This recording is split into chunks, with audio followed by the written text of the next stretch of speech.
Yeah, the problem of evil exists. The problem of evil is real. And I think that the problem of evil is unsolvable, that we won't understand that insofar as we are on earth, we won't fully grasp the meaning of suffering, either personal suffering, the kind of suffering that we experience in our lives, the lives of our loved ones, and larger scale sufferings.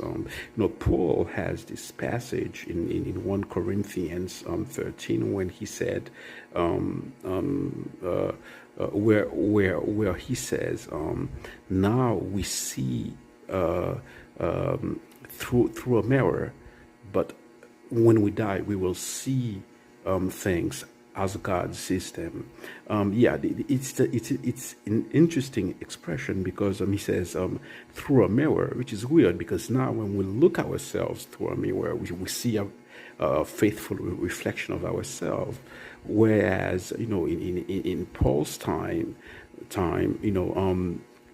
mirrors, they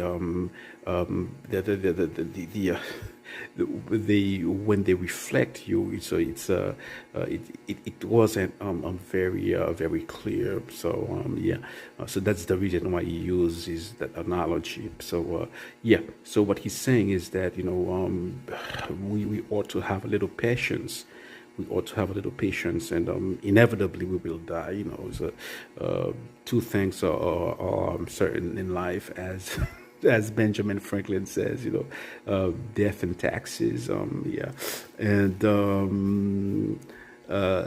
eventually we will understand the meaning of it all, of all the sufferings, of all the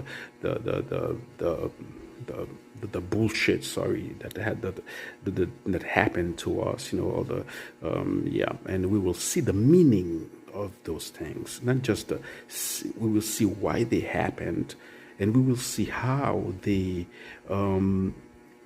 things that happened to us, and we how they had effects on others.